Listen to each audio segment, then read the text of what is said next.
Olivier, bonsoir à tous. Et à la une ce soir, l'accord salarial à Air France rejeté par une majorité de salariés. Quelles conséquences pour l'entreprise pour la poursuite du mouvement de grève?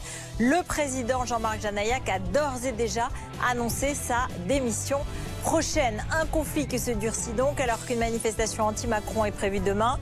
Les forces de l'ordre seront en nombre le long du parcours de la manifestation initiée par François Ruffin. Alors, ce rassemblement sera-t-il festif ou à risque? On en parle dans un instant et avec nos invités. Et aussi, en fin d'émission, avec Pascal Pavageau, le nouveau secrétaire général de Force ouvrière.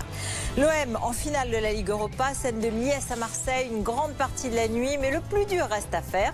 L'OM va-t-il reproduire l'exploit de 1993? On en parle en deuxième partie avec l'ancien président du club, Bernard Tapie. Il sera en direct avec nous.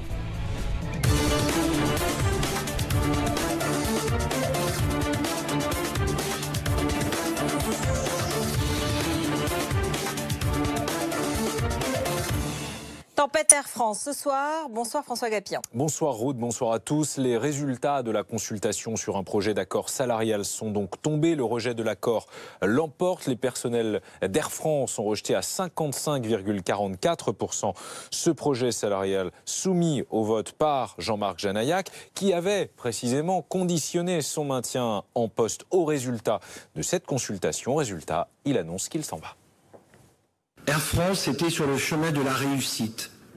Et je ne peux que regretter que cette dynamique n'ait pas été comprise et partagée.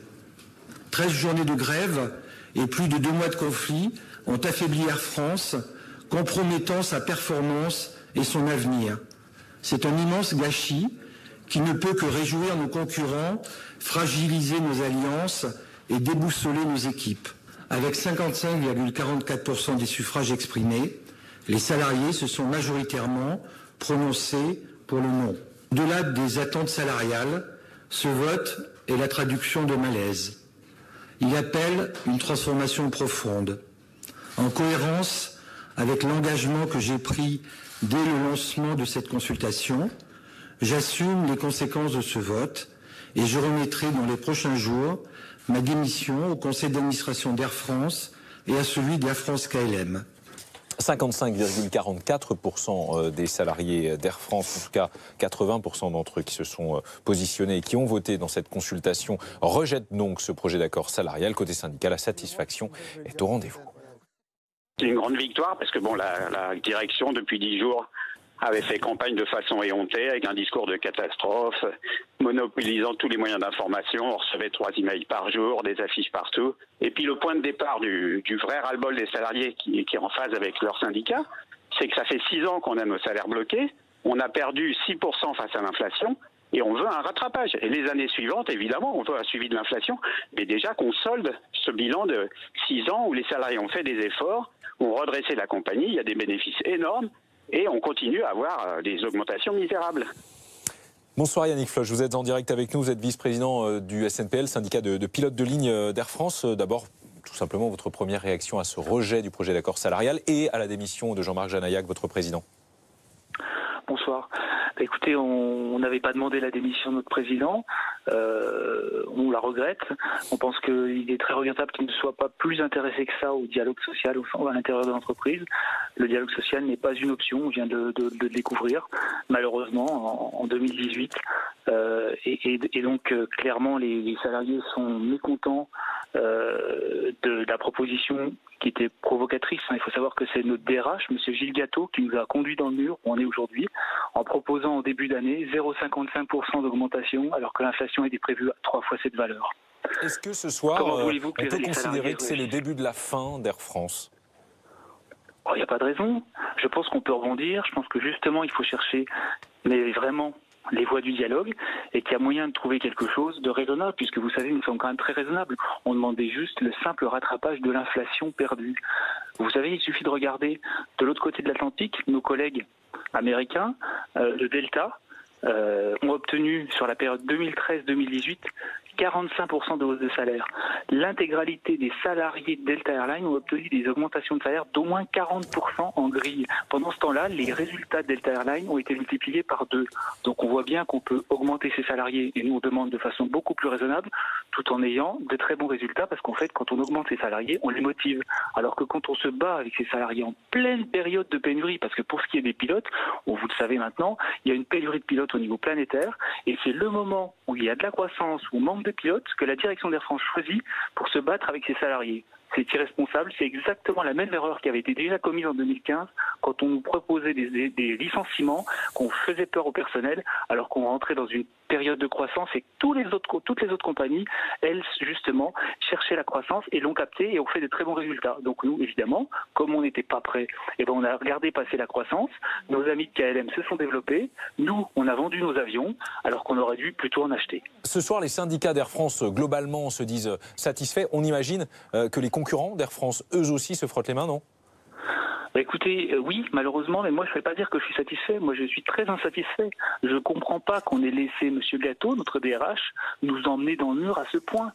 Vous savez que l'année dernière, quand on a négocié Trust Together, et là je parle des pilotes, on a failli ne pas y arriver, on était dans le mur pareil. Et ce n'est que grâce au bras droit de M. Jalac, M. Nanty, que nous en sommes sortis. Seulement, pendant l'été, on ne sait pas pourquoi, M. Nanty est parti. Et maintenant, on n'a plus que M. Gâteau, et donc on est dans le mur. Merci beaucoup Yannick Floch, merci d'avoir été en direct avec nous. Je rappelle donc l'information de cette soirée, les personnels d'Air France qui rejettent dans leur majorité, 55,4% en l'occurrence, le projet d'accord salarial soumis au vote par le président d'Air France qui, dans le même coup, dans le même temps, annonce sa démission. J-1 avant, la fête à Macron, je cite. C'est comme cela que les organisateurs ont intitulé cette manifestation contre la politique menée par le président de la République. Le rassemblement se veut festif, mais vu ce qui s'est passé mardi, l'enjeu sécuritaire prend le dessus. 2000 membres des forces de l'ordre seront mobilisés demain pour cette fête à Macron. Les autorités craignent de nouvelles violences. Cette manifestation, vous le savez, vous le comprenez, se déroulera dans un contexte particulier, contexte consécutif aux violences et aux exactions commises lors de la manifestation du 1er mai, même si nous n'observons pas, sur les réseaux sociaux notamment, d'appels du même type que ceux qui avaient été lancés en vue de la manifestation du 1er mai. Et puis une centaine de cheminots ont brièvement occupé la cour intérieure du siège de la République En Marche à Paris cet après-midi. Ils en sont ensuite sortis sans heurts face aux forces de l'ordre.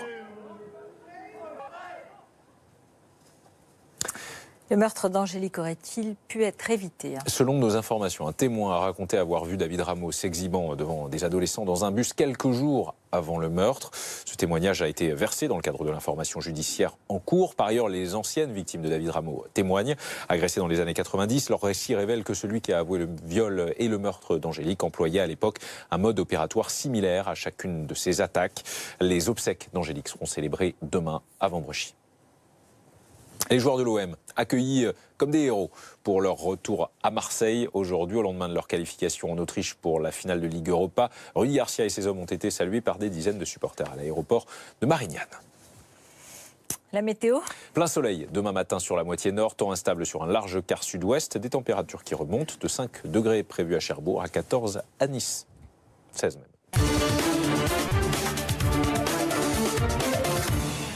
C'est un coup de théâtre ce soir. La compagnie Air France ne va bientôt plus avoir de président. L'accord salarial qu'il proposait a été rejeté à 55,44% par les salariés, 80,33% de participation selon la direction. Le PDG Jean-Marc Janaillac avait mis son sort en fait entre les mains des salariés et en tout cas l'avait mis en jeu dans ce référendum. Que se passe-t-il ? Que s'est-il passé ? Du dialogue social ou revendications légitimes et écoutées. On va évidemment en parler dans un contexte général dans lequel il y a des insatisfactions sociales et une manifestation demain à l'appel de François Ruffin qu'il a intitulé La fête à Macron. Bonsoir Hervé Gattegno, directeur de la rédaction du JDD, éditorialiste BFM TV. Bonsoir Gilles Legendre, député La République En Marche de Paris. Sandrine Foulon, journaliste à Alternatives économiques économique. Emmanuel Bompard, directeur des campagnes de la France Insoumise. Merci beaucoup à tous les quatre. Alors d'abord, évidemment, Air France, comment est-ce que vous réagissez peut-être, Emmanuel Bompard, ce résultat qui montre que donc une bonne partie des salariés qui ont participé à ce référendum et une majorité d'entre eux qui refusent un accord salarial. Le syndicat, alors après, déjà au 13e jour de grève, avec une compagnie qui est fragilisée aujourd'hui par cette grève, est-ce que ce n'est pas un mauvais coup pour une compagnie qui risque de disparaître? On l'a vu dans d'autres cas, dans d'autres pays. D'abord, ce qu'il faut observer, c'est qu'il y a une forte participation. Beaucoup de salariés se sont exprimés à cette occasion. Et je crois que le résultat, il révèle un malaise qui existe aujourd'hui dans cette entreprise. Les salariés, ces dernières années, ont fait beaucoup d'efforts pour permettre à l'entreprise d'avoir une bonne santé financière. Et ils ont l'impression, je crois assez légitimement, de ne pas avoir, entre guillemets, le retour sur leurs efforts. Et je pense que l'accord qui a été proposé était manifestement insuffisant. Alors bien sûr, ça met l'entreprise dans une situation complexe. Je pense que la responsabilité incombe à la direction qui a conduit à cette impasse. Et aujourd'hui, on est effectivement dans une impasse qui, c'est vrai, pénalise l'entreprise. Je crois qu'il y a une solution simple, c'est de retour à la table des négociations et des discussions pour sortir le plus rapidement possible de ce conflit. Sandrine Foulon, vous connaissez bien évidemment et à la fois les compagnies et les questions économiques et sociales. Comment vous percevez ce résultat? Mais d'abord, c'est une énorme surprise, parce qu'on avait tous dit, on entendait que le référendum allait se solder, enfin ça allait être un vote positif en faveur de la direction, que le front syndical allait se désolidariser. On imaginait déjà l'après. Et là, on voit que Jean-Claude Janaillac a joué au poker, il a joué, il a perdu. Il a peut-être mal jaugé, ça dit beaucoup de choses sur le dialogue social de cette entreprise. Est-ce que la direction a bien mesuré les attentes de tous ses salariés? Et puis ça dit autre chose aussi sur le fonctionnement du référendum. Vous savez, ce référendum, il a été instauré d'abord par la loi El Khomri, maintenant par les ordonnances. Un employeur peut décider de demander aux salariés d'être les juges de paix, en quelque sorte. C'est-à-dire de dire, bon, vous avez des syndicats qui sont élus, qui sont représentatifs depuis la loi de 2008, on assied leur légitimité là-dessus. Mais si on n'est pas tout à fait d'accord avec le résultat des négociations, eh bien, on va demander aux salariés leur avis. Et là, je pense que Jean-Claude Janaillac pensait que la partie était gagnée et que les salariés allaient dire, ah ben non, on va refuser cet accord salarial. C'est le contraire qui s'est produit. Or, je pense que les syndicats ne demandaient pas la démission de Jean-Claude Janaillac. C'est lui-même qui a mis ça dans la balance. Oui, et on a entendu un syndicaliste du SNPL qui évoquait le fait que c'était quand même un résultat qui fragilisait l'entreprise, en tout cas cette décision de Jean-Marc Janaillac. Gilles Legendre, quelle conclusion vous en tirez? D'abord, sur le point précis du référendum, le référendum tel qu'il était prévu par la loi El Khomri et tel qu'il a été renforcé par les ordonnances sociales n'a rien à voir avec le type de référendum que Janaillac a proposé. Et le référendum que Jean-Marc Janaillac a proposé donne à la crise et au conflit une dimension très politique, presque plus politique que sociale. Après, il faut toujours se méfier de l'analyse d'une crise quand on n'est pas dedans. On connaît tous le monde de l'entreprise ici, on est tous très savants autour de ce studio. Dans ce studio, il faut être un peu humble sur la façon dont ça s'est passé. Ce qui est certain, c'est que l'entreprise Air France est fragile depuis des années et que son parcours, c'est une succession de montagnes russes, avec des moments où elle va mieux, mais où elle est fragile, des moments où elle est à nouveau en crise. Et ça, c'est lié à plusieurs choses. C'est lié probablement à des questions de management. Et d'une certaine manière, la crise d'aujourd'hui montre que le management d'Air France n'est pas stabilisé, en dépit de la qualité des hommes, je m'empresse de le dire, c'est pas une critique des individus. Quand une entreprise souffre d'autant de fragilité sur une aussi longue période, il est extrêmement difficile de la piloter, sans jeu de mots, et de la diriger. Donc, première chose, management. Deuxièmement, le modèle économique du transport aérien a été profondément malmené et bouleversé dans tous les pays.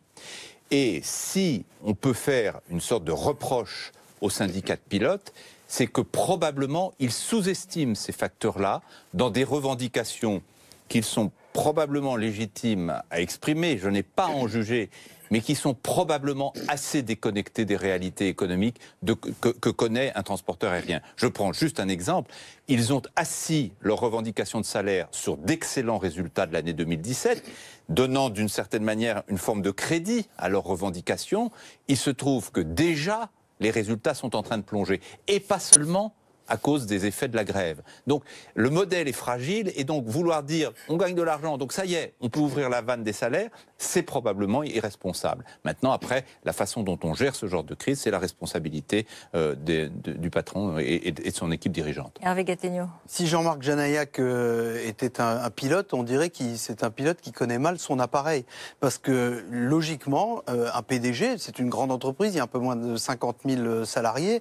Un PDG, on serait en droit d'attendre de lui qu'il connaisse un peu plus intimement les ressorts de son entreprise, parce qu'après tout, personne ne l'obligeait à faire cette forme d'épreuve de force, ce référendum, dont il a dit, ou en tout cas laissé dire depuis quelques jours, qu'il était à peu près assuré de le gagner. Donc il y avait une sorte de tranquille assurance du pilote qui contraste, vu d'aujourd'hui, avec les dérèglements internes de son appareil, pour continuer cette métaphore aérienne. Et donc ça donne ce résultat. Ça, c'est le premier constat. Il y a un étrange décalage. Il avait l'air beaucoup trop sûr de lui. Il n'était pas obligé de faire cette épreuve de force. Et deuxièmement, j'observe, pour prolonger ce que vous disiez à l'instant, c'est que le point de départ de cette revendication, c'est l'annonce de très bons résultats, de résultats qui ont été présentés comme exceptionnels. Et ça, ce qui se traduit là, à l'intérieur d'Air France, on le sent à l'échelle du pays, c'est-à-dire qu'aujourd'hui, on est dans une situation difficile. Beaucoup de Français sont dans une situation difficile, même si globalement, le pays a l'air d'aller plutôt bien.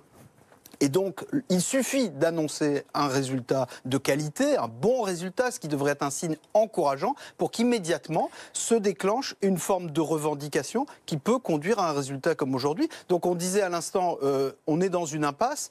Je crois qu'en réalité, on y était avant ce référendum. Ce référendum et ce résultat, c'est la conséquence de l'impasse dans laquelle on était, parce qu'il y a une direction qui ne veut pas en entendre parler au nom de la concurrence que doit affronter la compagnie, et il y a des salariés avec des situations très diverses, certains qui sont très très bien payés, d'autres qui ne sont pas bien payés. Avec une pénurie de pilotes dans le monde. Et donc qui là, on disent globalement et collectivement, nous, on exige d'être mieux payés puisqu'il y a des bons résultats. Alors, on va écouter. On n'en est pas sorti ce soir. Ceux qui étaient à la pointe de la on est en direct. Ceux qui sont les mieux payés. On est en direct avec Grégoire Aplincourt du SPAF, qui est le deuxième syndicat des pilotes d'Air France. Bonsoir, merci d'être au téléphone avec nous. Comment réagissez-vous ce soir? Jean-Marc Janaillac annonce sa démission. C'est quand même une fragilisation forte de l'entreprise, avec des salariés qui se sont exprimés largement contre l'accord salarial. Je vais réagir quand même à ce qui a été dit juste avant sur votre plateau. On dit il suffit qu'une entreprise annonce de bons résultats pour que les salariés disent on veut qu'on nous redistribue une partie de ces résultats. C'est pas tout à fait ça. Ce qu'il y a, c'est que ça fait des années à Air France que beaucoup de gens ont fait des efforts, et ces efforts ont conduit la compagnie à aller mieux, et on demande aujourd'hui à rediscuter de tout ce qui a été donné par les employés d'Air France. La réaction que nous pouvons avoir aujourd'hui au départ de M. Janaillac, c'est M. Janaillac qui a choisi de mettre dans la balance sa démission. C'est lui qui l'assume aujourd'hui, il n'a pas le choix, puisque les salariés ont voté non. Il y a pas, pour nous, il n'y a pas de victoire. Si vous voulez, c'est pas une bonne nouvelle, ce n'est pas une mauvaise nouvelle. Simplement, on nous a refusé le dialogue, on nous a refusé ce dialogue social dont tout le monde parle. On a refusé ce dialogue, ce qui crée aujourd'hui le départ de M. Janaillac. Qu'est-ce que vous demandez au prochain successeur? Qu'est-ce que vous demandez? Est-ce que vous restez vous aussi sur vos exigences? Et dans ces cas-là, dans le fond, peut-être qu'il va y avoir une autre impasse. Ou est-ce que ce dialogue va évoluer de tous côtés? Parce que Jean-Marc Janaillac, il explique que sa démission, elle doit servir d'électrochoc en quelque sorte pour une prise de conscience collective pour l'entreprise. J'espère qu'elle servira d'électrochoc et dans les deux sens, de la direction aussi, puisque jusqu'à présent, il n'y a quand même pas eu de réel dialogue, de réelle volonté de dialogue. On nous a dit, écoutez, on vous écoute, sans trop vous entendre, mais on vous écoute, et débrouillez-vous avec ça. Nous, on n'a pas les moyens. Simplement, aujourd'hui, il faut bien comprendre que ce qu'on demande, ce n'est pas de redistribuer tous les bénéfices de l'entreprise Air France. Ce n'est pas ça qu'on demande aujourd'hui. On demande simplement qu'après des années d'efforts, une partie de ces efforts qui a servi à sauver Air France, aujourd'hui soit prise en considération, les efforts qu'ont fait les employés soient pris en considération, Les conditions de travail des pilotes aujourd'hui sont ce qu'elles sont.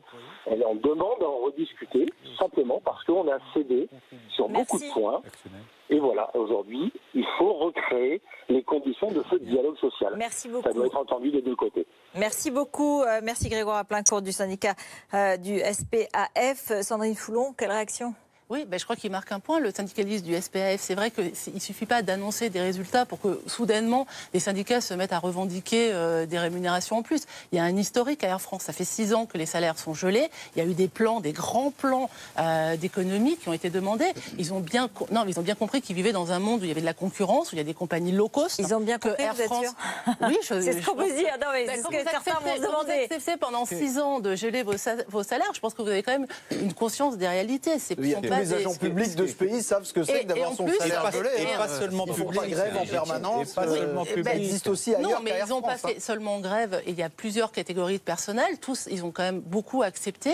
On parle toujours des pilotes qui sont effectivement les mieux rémunérés. Il y a des stewards, il y a des hôtesses. Et aujourd'hui, si on voit les résultats du référendum, si des gens souligne qu'aujourd'hui, ils peuvent au moins avoir les bénéfices, mais pas l'entièreté des bénéfices. Je crois qu'il l'a rappelé. Mais c'est toute la question. L'idée de revendiquer une part des bénéfices, ça n'a rien de choquant. Non, mais rien c'est ce qu'ils demandent. Après, non, mais attendez, après, c'est une question de niveau. La direction d'Air France n'a jamais dit... elle a fait une proposition d'augmentation des salaires. Elle a fait des propositions. Ce sur quoi on a voté, c'est un accord proposant une augmentation de salaire. Et qui était d'ailleurs plus élevé que ce qui se passe dans beaucoup d'entreprises qui vont tout aussi bien, voire beaucoup mieux. C'est là où il y a quand même un tout petit problème de pédagogie économique. Les salaires n'augmentent pas forcément au même rythme que les résultats. Parce qu'entre les deux, il y a la question de l'investissement et de la manière dont les entreprises sont capables de le financer. Manuel Bompard. Oui, juste dire aussi, parce qu'on parle beaucoup des considérations internes à l'entreprise, mais vous l'avez dit, il y a un contexte sur les compagnies aériennes qui sont soumises à des concurrences déloyales, low cost, et qui ont des frais et des extériorités qui sont déloyales et low cost qui servent aux consommateurs que vous êtes, vous et moi. Sans doute, mais peut-être pas toujours pour des questions de sécurité, peut-être pas toujours pour des questions environnementales. Et en l'occurrence, il me semble que Air France est une entreprise stratégique, publique, et que ce qui est en cause aussi aujourd'hui, c'est la question de la décision politique du pouvoir public 15% du capital par l'État, c'est pas beaucoup, c'est pas une entreprise nationale. Par exemple, je vous donne un exemple. Quand vous annoncez La République En Marche, le gouvernement actuel, vous annoncez la privatisation de l'aéroport de Paris, par exemple. Je vous donne cet exemple. Qui n'est toujours pas confirmé. Oui, bien sûr. Mais ça va impacter directement les compagnies aériennes à la fin, puisque c'est des droits d'utilisation de l'aéroport qui vont augmenter. Est-ce que ces questions-là, on peut les poser à un moment où... Et la question n'est pas uniquement à l'intérieur de l'entreprise. Je pense qu'elle pose la question...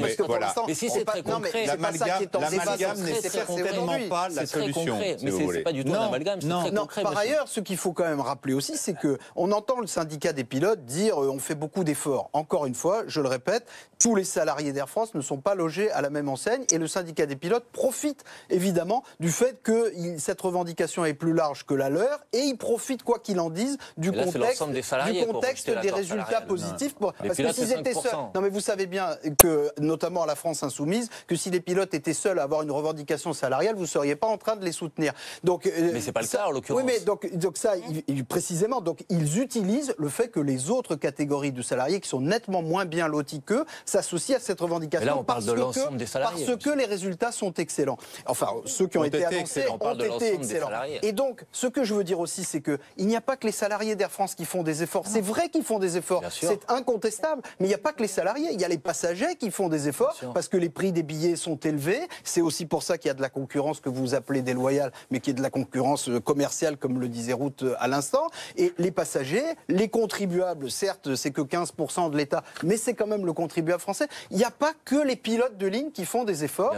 Tout le monde en fait. Il y a aussi beaucoup d'autres métiers, je l'ai dit tout à l'heure, dans la fonction publique. D'ailleurs, c'est pour ça qu'il y a des grèves aussi dans la fonction publique. Font des efforts et quand ils prennent l'avion, ils ne sont pas très contents d'entendre que le syndicat des pilotes fait grève pour gagner plus de 10 000 euros par mois. Vous le savez très bien. Non, là, on a un accord qui est rejeté par une bonne partie des salariés. Et c'est pour ça que... Bien sûr. À traitement politique, analyse politique, ce référendum, comme souvent, répondait probablement à côté de la question. Merci beaucoup. Merci à tous les quatre. Évidemment, on reparlera aussi de la manifestation de demain, toute la journée, toute la soirée et toute la journée de demain sur BFM TV, évidemment. Dans un instant, on continuera à parler d'Air France aussi avec Pascal Pavageau, le successeur de Jean-Claude Mailly, le nouveau patron de Force Ouvrière, dans un instant. Mais tout de suite, on parle de la victoire de l'OM. C'est une bonne nouvelle. Et on va parler avec Bernard Tapie. Lui, il avait gagné avec l'OM déjà une finale. On revient avec lui dans un instant sur cela.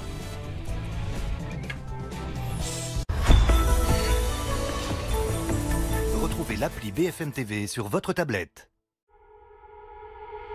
Oh, you're bad enough to me, bad enough that we always have something to get over.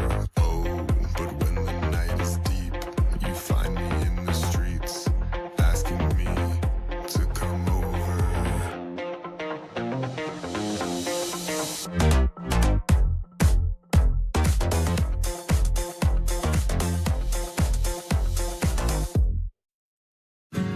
Et si la technologie nous permettait d'explorer de nouveaux horizons? De vivre en toute sérénité et sécurité. Et de nous donner du temps pour ceux qui comptent vraiment. Vous aimeriez? C'est possible avec les technologies Jeep. Jeep Compass à partir de 22 600 €. Jeep Renegade à partir de 16 600 €. Rendez-vous sur jeep.fr. Ben & Nuts présente Plaisir brut non salé. Pas le moindre gramme de sel ajouté pour garder le bon goût des noix et des fruits. Plaisir brut non salé. Ben & Nuts. Toi aussi tu as trop de vêtements dans tes placards? Vends-les sur Vinted. Prends une photo, ajoute ton article et vends sans frais. Gagne de l'argent. Télécharge gratuitement l'application Vinted. Élite Rencontre, le site de rencontre de référence pour célibataires ambitieux. Inscrivez-vous dès aujourd'hui et revivez l'amour sur éliterencontre.fr. Un jour, je me suis pesée et ça a été le choc. Avec XLS Médical, perdez jusqu'à 3 fois plus de poids qu'avec un régime seul. J'ai perdu 10 kilos avec XLS Médical. Je me sens mieux dans mon corps. Osez XLS Médical et perdez du poids. Dispositif médical. 3 escape games inédits. 3 scénarios originaux. Mr. James avec Renault Capture. Le Signal avec Renault Kadjar. Le Collectionneur avec Renault Koleos. Êtes-vous prêt à vivre un escape game hors du commun avec les SUV Renault? Inscrivez-vous maintenant sur mission-suv.renault.fr. Chaque jour, se dépasser. Se rapprocher de ceux qui sont loin. Chaque jour, décider de la vie que l'on veut et poursuivre ses rêves. Parce qu'il n'y a pas de temps à perdre, que des choses à partager. Profitez de 0 € de frais de transfert pour votre première transaction. Téléchargez l'appli Western Union.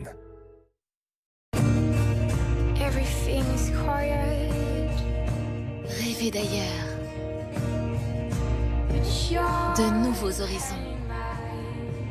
Piloter de nouveaux projets. Retrouver son rythme. Dessiner un nouvel avenir. Cultiver ses talents. Nouvelle-Aquitaine, osez l'esprit nouvelle vague.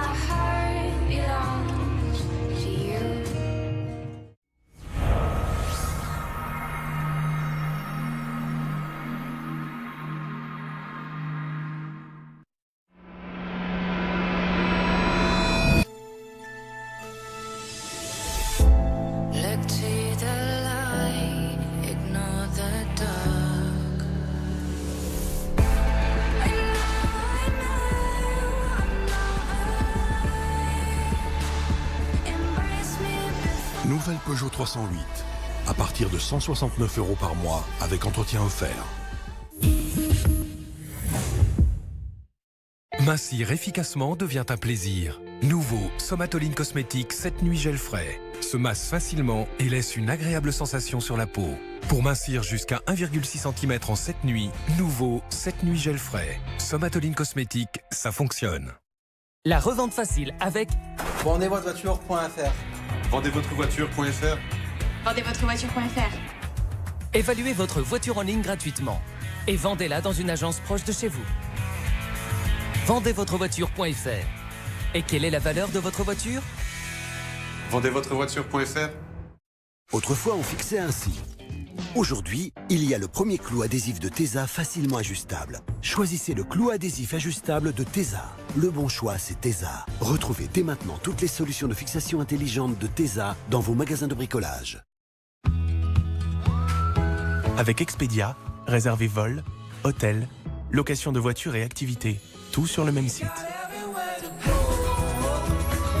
Pour profiter pleinement de votre voyage. Tout ce qu'il vous faut pour voyager. Expedia.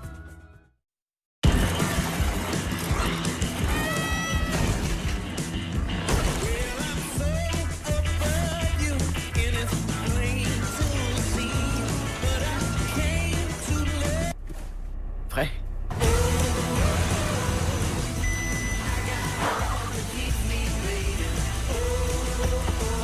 Nouvelle Polo, avec technologie front assist et détecteur de piétons de série.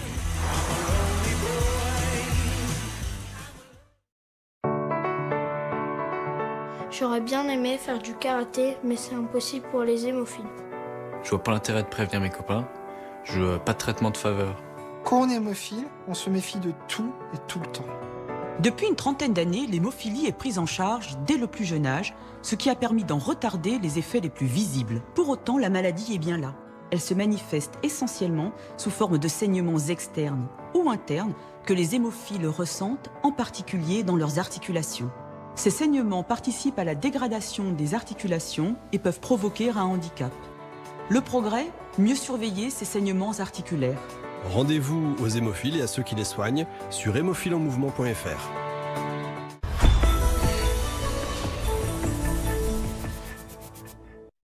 Le rappel des titres avec vous, François Guépian.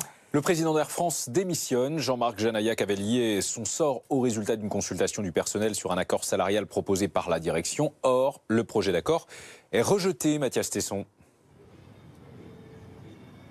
Énorme surprise, en effet, François, énorme coup de théâtre ici ce soir au siège du groupe Air France KLM, puisque tout à l'heure, lors d'une conférence de presse, Jean-Marc Janaillac a donc annoncé sa démission. On rappelle qu'il y a 2 semaines, lorsqu'il avait proposé cette consultation auprès de ses salariés, il avait mis, vous l'avez rappelé, son poste dans la balance et il avait expliqué que si la réponse était négative, eh bien, il démissionnerait. Il a donc associé la parole aux actes. On rappelle la question qui avait été posée aux salariés d'Air France. Êtes-vous favorable aux propositions salariales faites par la direction d'Air France, c'est-à-dire à une augmentation de 7% des salaires sur les 4 prochaines années? Et ce soir, la réponse a donc été clairement non. Jean-Marc Janaillac a donc démissionné. Pour parler brièvement chiffres, près de 40 000 salariés d'Air France ont été interrogés. 80% d'entre eux ont répondu et parmi ces 80%, 55% ont donc dit non. Ce soir, des questions se posent puisqu'Air France n'a plus de PDG à l'heure actuelle. Qui va lui succéder? Le mouvement de grève va-t-il continuer? 2 nouvelles autres journées de grève étaient prévues les 7 et 8 mai prochains. On ne sait pas à l'heure actuelle si elles seront maintenues. Et puis il y a enfin la santé financière du groupe qui évidemment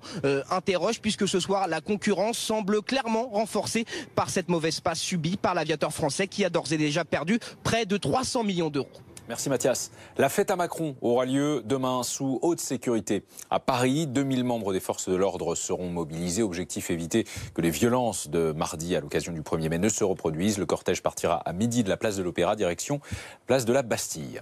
Et puis les joueurs de l'OM qui ont été accueillis en héros pour leur retour à Marseille au lendemain de leur qualification en Autriche pour la finale de Ligue Europa. Rudy Garcia et ses hommes ont été salués par des dizaines de supporters. Tout cela à l'aéroport de Marignane.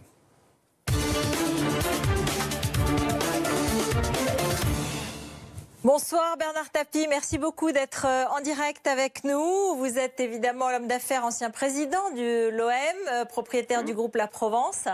Vous avez évidemment regardé ce match Salzbourg-Marseille pour la Ligue Europa et la qualification hier soir. Comment vous l'avez vécu ?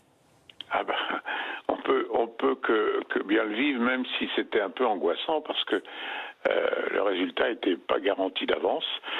D'autant plus que le match commençait médiocrement sur le plan technique. L'OM ne s'est pas senti libéré comme il avait l'habitude de le faire, ce qui a amené à être mené 2-0 et par conséquent à entraîner des prolongations. Bien, j'ai quand même jamais vraiment douté parce que je considérais pas que l'équipe d'en face lui était très nettement supérieure.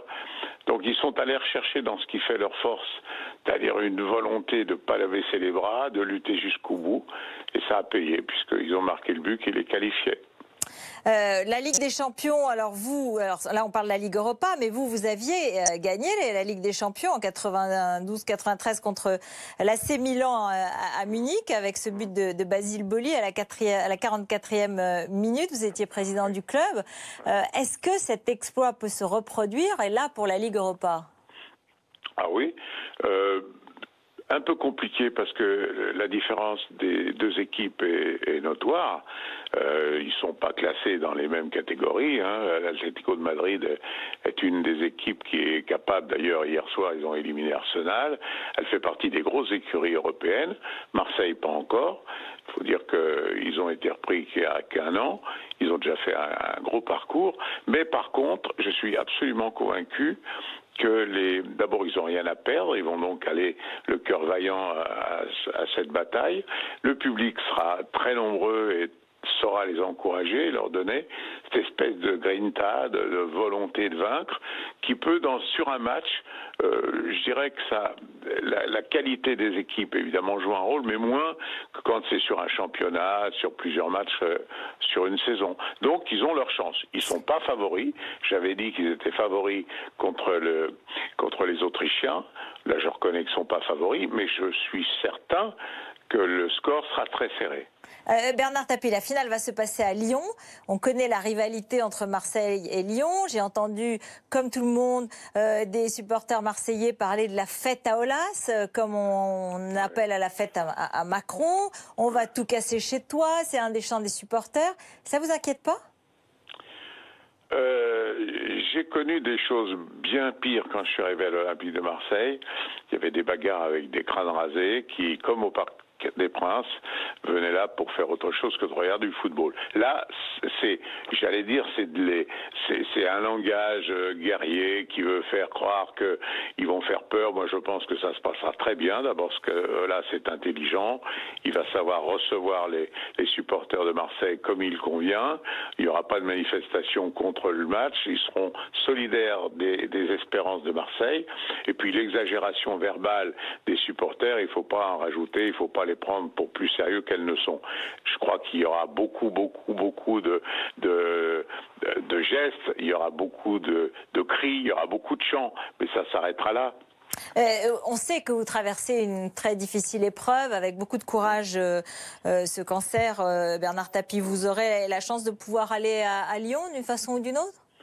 Ça paraît mal engagé parce que je suis dans la période de chimio, donc déjà elle est programmée le 15, donc ça paraît compliqué, mais même si je trouve un moyen pour que l'hôpital m'aménage une autre date, je me sens pas aujourd'hui d'aller à faire ce voyage, plus le match, je crois que ça sera pas possible. Vous avez regardé les images depuis le début de cette Ligue Europa. Il y avait Jean-Luc Mélenchon au stade, pour la première fois au stade Vélodrome. Ouais. Qu'est-ce que vous en avez pensé ? Il avait dit, s'il y a un mec dans tout le pays qui ne s'intéresse pas au foot, c'est moi. Oui, vous savez, quand vous êtes à Marseille, le lieu, franchement, le lieu où il y a une communauté d'idées, d'envie, et quand je dis ça, c'est vraiment à la fois sur le plan de la classe sociale, ça va du plus riche au plus pauvre, ça va de toutes les nationalités qui habitent Marseille, les origines, les croyances, etc. Il y a un seul lieu comme ça à Marseille, c'est le stade. Je vais vous faire une confidence, en 7 ans de présidence, je n'ai jamais eu une plainte d'un acte de délinquance dans le stade. Jamais, dans le stade, je me dis bien. Vous risquez de vous faire piquer votre voiture en dehors du stade, mais en tout cas, dans le stade. Eh bien, c'est la même chose. Je crois que Mélenchon, j'ai vu quelques personnes qui faisaient des allusions sur l'envie d'être populaire. Non, les Marseillais sont pas trop cons. Il faut une différence entre le fait de vous initier à ce sport que tous les Marseillais adorent et le fait de vous donner leur voix. Et je crois qu'il a été pris par une espèce d'ambiance qu'il n'avait jamais connue. Et ça, c'est vrai que ça saisit les gens qui n'ont pas l'habitude, mais voilà, ça va pas plus loin que ça. Oui, vous n'y voyez pas la compétition qui commence pour Marseille, avec peut-être Renaud Muselier, avec Christophe Castaner, enfin tous ceux qui étaient au stade. On ne voyait pas une photo des prochaines municipales éventuelles ? Bah écoutez, je vais vous dire, il y a eu un grand président avant moi, je sais pas parce que moi j'étais un grand, mais parce qu'avant moi il n'y en a pas eu de grand, sauf Marcel Leclerc, qui a été plusieurs fois champion de France, qui était adoré par les Marseillais, et il a cru que les élections municipales étaient dans la poche, il a fait 2%. Hein. Donc c'est pour vous dire que si c'est un calcul, mais je ne le crois pas, ça ne sera pas un calcul payant. Mais c'est quand même ça, à votre avis, l'affiche pour Marseille, puisque quand même vous connaissez bien cette ville, hein, est-ce qu'il est en train de s'y passer, s'y préparer? Quelle affiche, vous dites? Là, je parlais de Jean-Luc Mélenchon, de Christophe Castaner, peut-être de Renaud Muselier pour les municipales. Ça vous intéresse? Vous suivez ça? Alors franchement, je le suis très bien. J'ai des journalistes qui sont presque aussi bons que les journalistes de BFM. Et je peux vous dire que vraiment, il n'y a pas vraiment une intention, à part celle de Jean-Luc Mélenchon, il n'y a pas une intention actuellement affichée d'autres candidats. Sérieux, certains, vraiment. Que ce soit Castaner, que ce soit Muselier, vraiment, il n'y en a pas de... Pour l'instant, ils réfléchissent, ils se cherchent un peu. Mais franchement, il n'y a pas de dissimulation. Un mot sur la Coupe du Monde. Un Marseillais devrait être sélectionné par Didier Deschamps pour vous, pour la Coupe du Monde en Russie? Ah bah, il y en a qu'on leur place, mais maintenant Didier, il a ses vues, il a ses idées, et je me garderais bien de tenter de l'influencer. Il a été je l'ai mis capitaine de l'OM, il avait 20 ans, donc il sait faire. Hein. Thauvin, Rami, Payet ils ont leur place, en tout cas ils l'ont eu déjà, donc pourquoi pas. Moi, j'ai vu que la phrase de Rudy Garcia, l'entraîneur hier soir, c'est dans l'ADN de cette équipe d'y croire jusqu'au bout. Et quelques jours avant, il y en a un autre qui a dit la même chose, c'est Zinedine Zidane sur le Real, et qui se retrouve lui aussi en finale, devant Liverpool, en finale de la Ligue des Champions. Ouais. Vous y croyez à un triplé éventuel de Zidane? Ah, j'y crois, oui, vraiment. C'est aussi le Marseillais, quand même. D'abord, il a une équipe, franchement, qui est très supérieure aux autres, en tout cas sur le papier. Après, comme toujours, hein, il y a une différence. Regardez le Bayern contre le Real, franchement, il aurait gagné. Si le Bayern avait gagné, ça n'aurait pas été un scandale. Mais c'est vrai que dans le grand moment, le grand moment, quand arrive la finale, ça se vit pas comme un événement habituel. Et là, l'expérience et les différences de caractère jouent un rôle très important. Pour conclure, vous allez mieux, vous regardez tous ces événements, vous gérez tout ce qui se passe. C'est important pour vous d'être connecté à l'actualité, de continuer et de vous battre aussi, hein, comme ces joueurs sur le terrain. Évidemment.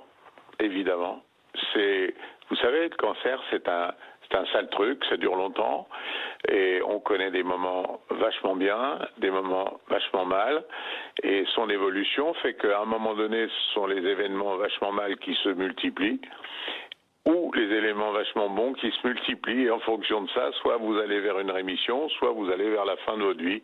Voilà, c'est comme ça, il faut accepter les moments durs, mais il n'y a pas de malin, tous les moments durs sont très durs, mais bon, avec un peu de courage et surtout une bonne énergie, on arrive à le...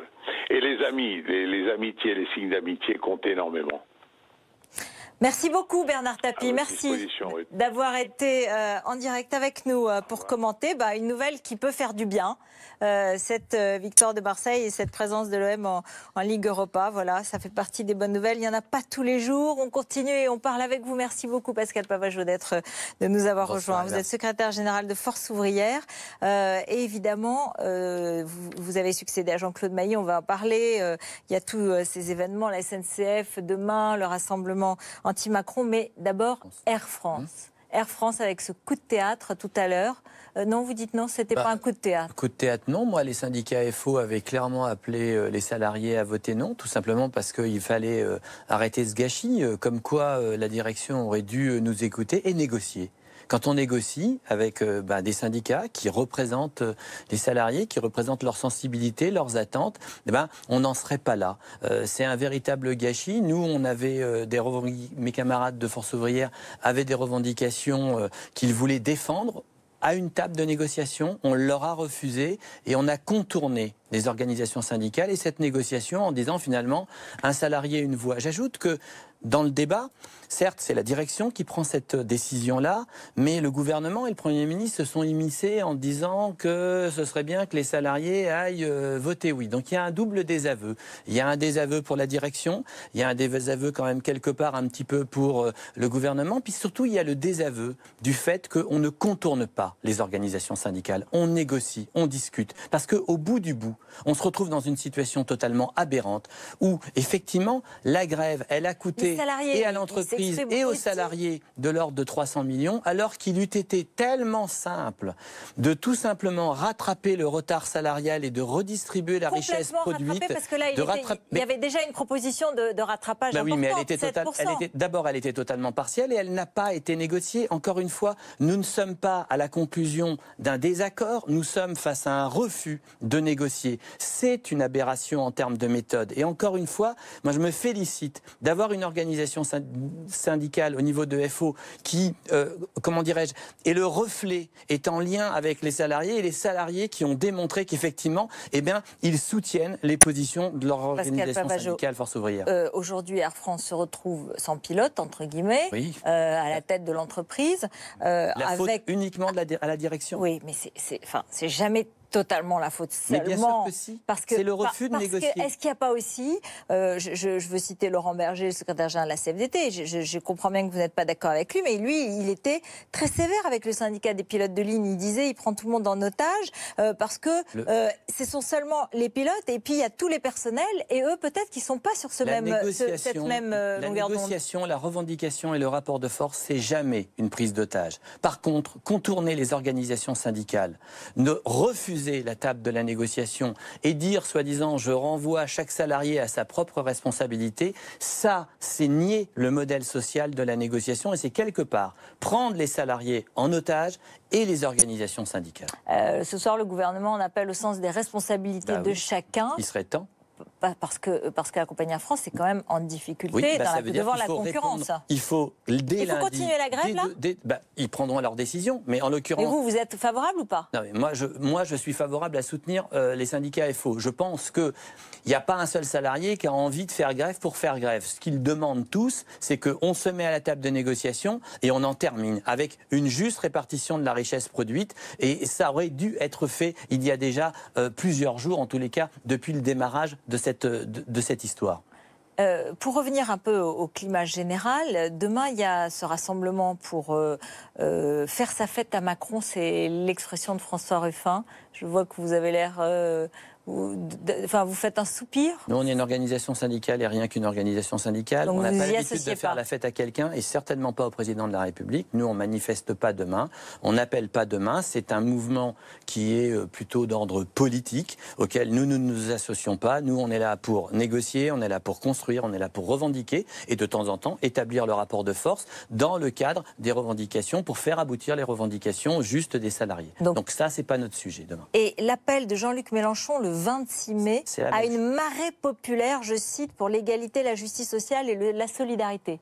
Écoutez, peu importe les termes, c'est encore, vous venez de le rappeler, c'est un homme politique qui fait un appel politique. C'est son droit le plus absolu dans une démocratie. Nous ne mélangeons pas les choses. Nous ne nous associerons ni au 5, ni au 26 mai, c'est ça. Le 26 mai où il y aura la CGT, où il y aura le NPA, la France Insoumise. Oui, il n'y aura pas FO. Il n'y aura pas FO, ça c'est clair. Parce que c'est l'indépendance, c'est l'ADN de Force ouvrière, c'est l'indépendance. Nous sommes une organisation syndicale, rien qu'une organisation syndicale, et nous restons une organisation syndicale libre et indépendante. Qu'est-ce qui se passe lundi 7 mai lorsque vous serez reçu par le Premier ministre Édouard Philippe sur la grève de la SNCF? Est-ce que vous attendez quelque chose? Est-ce qu'on peut sortir de ce conflit? On avait demandé d'abord à être reçu, ce qui au démarrage n'était pas tout à fait prévu parce que sans doute le gouvernement... Vous n'êtes pas très présent à la SNCF. Enfin, alors, vous ne faites pas partie des syndicats. Oui, mais on est présent, dans la branche professionnelle concernée, et ensuite c'est une réforme du ferroviaire et pas uniquement une réforme de la SNCF. Donc, et en plus, dernier argument, le Premier ministre décide de prendre la main. Les interlocuteurs du Premier ministre, ce sont les confédérations. Donc il était tout à fait naturel, et on l'a demandé dès dimanche dernier, à être reçu. Donc je remercie le gouvernement de nous recevoir au même titre que les autres. Donc on sera reçus, nous, à 13h30 lundi, et on va porter des positions, on va porter des revendications, on va porter des contre-propositions, qu'elles soient sur le plan statutaire ou sur l'ensemble des débats de la réforme. Encore une fois, nous, on ne demande pas la chaise vide, on demande justement la discussion et pouvoir discuter. Alors avec le gouvernement, ça s'appelle concerter, mais ça revient à une logique de négociation. Ce que nous avions demandé, c'est également une logique de gel ou de moratoire de quelques jours pour pouvoir discuter sainement. Si je prends la question du statut qui semble être en première lecture il y a la concurrence et il y a le statut. Non, mais sur le statut, par exemple, des cheminots. On a un peu le sentiment à nouveau que le gouvernement finalement prend des décisions, il dit je change les règles du jeu et ensuite je renvoie à la branche professionnelle pour voir si le jeu est viable. Ben non, on discute d'abord tous ensemble de voir qu'est-ce qui est possible du fait de l'ouverture à la concurrence, avec laquelle nous étions en désaccord, en matière d'évolution statutaire. Vous restez en désaccord. Et vous restez en désaccord sur l'ouverture à la concurrence. Oui, fondamentalement. Donc le cadre de l'ouverture à la concurrence... Mais comme ça a été le cas, par exemple, en matière aérienne, on va aboutir à des petites lignes supprimées et on va aboutir à une situation qui ne sera même pas intéressante. D'abord pour l'ensemble des salariés concernés, mais également pour les usagers que nous sommes. C'est bien la démonstration qu'il faut s'adapter à la concurrence, Air France, la situation d'Air France. Sur le plan statutaire, ce qui s'est passé lors de l'ouverture, par exemple, à la concurrence dans le domaine de l'énergie, c'est qu'il y a eu une extension du statut initial d'EDF via un statut aujourd'hui des entreprises électriques et gazières, des IEG, ça s'appelle. Pourquoi ce modèle-là ne serait-il pas retenu dans un cadre d'ouverture imposée à la concurrence de la SNCF, plutôt que de dire un système inégalitaire, c'est-à-dire les salariés du stock, passez-moi l'expression, déjà en place, gardent peut-être une partie de leur statut, et tous ceux qui sont recrutés, ça on en reparlera sur la durée, parce qu'on renvoie à la négociation de branche tout un tas de questions en matière de gestion, par exemple en termes de mobilité, qui va être extrêmement compliqué. Et dans un deuxième temps, on dirait tous ceux qu'on recrute nouveaux, en gros, c'est selon une convention collective qui reste grosso modo à définir. Alors que le statut permet déjà la contractualisation. Vous avez déjà à la SNCF de l'ordre de 10 000 contractuels, c'est pas minoritaire. Un mot quand même pour conclure, il nous reste une minute, Pascal Pavageau. Il y a eu une forme de psychodrame lorsque vous avez succédé à Jean-Claude Mailly. Il a fait, il y a une semaine, un tweet un peu dévastateur. Je suis redevenu libre. Discours du nouveau secrétaire général d'AFO, hypocrisie, duplicité, respect aux militants réformistes. Est-ce que ça veut dire que vous n'êtes plus réformiste? Est-ce que ça veut dire que, contrairement à Jean-Claude Mailly, vous ne voulez pas finalement arriver à des accords? Je viens de vous dire le contraire. Je demande à être reçu par le Premier ministre avec mes camarades FO cheminots, nous l'avons obtenu. Je demande la table de négociation pour mes camarades FO d'Air France. J'espère qu'ils l'obtiendront dès lundi, suite à l'expression des salariés d'Air France. Écoutez, l'ADN de Force ouvrière n'a pas changé. D'ailleurs, la résolution générale, elle a été votée au sein des syndicats Force ouvrière en sortie du concret à peu près 99%. Nous sommes un syndicat constructif. On est engagé dans le syndicalisme pour pouvoir obtenir des choses. Mais pour vous n'êtes pas défendre... plus radical, vous voulez pas être plus... Vous voulez pas... D'abord, nous avons des choses à dire et des propositions toujours à proposer. Nous voulons négocier. Nous voulons négocier en interprofessionnel et sauver et maintenir ce qu'on appelle le paritarisme. Par contre, ce qui se passe, c'est que quand vous avez un rouleau compresseur qui fonce vers vous pour détruire les droits collectifs et les pans entiers des fondations de notre modèle social, oui, vous êtes obligé, en parallèle de ce que vous revendiquez et demandez pour construire, de rentrer dans une logique de résistance, parce qu'il est impossible demain que la société que l'on est en train de vouloir nous vendre soit une logique de chacun pour soi. C'est quand même une forme de durcissement quand on pense que Jean-Claude Mailly avait discuté sur les ordonnances et avait accepté. Alors qu'avant, sur les lois El Khomri, il était dans une position de refus. Je ne reviens pas sur le point d'interrogation de la dernière année qui conduit à la sanction par les syndicats FO du rapport d'activité du secrétaire général sortant. Je dis simplement que la maison Force ouvrière... Là-dessus, il a dit, vous aviez participé, puis en fait, vous dites le contraire.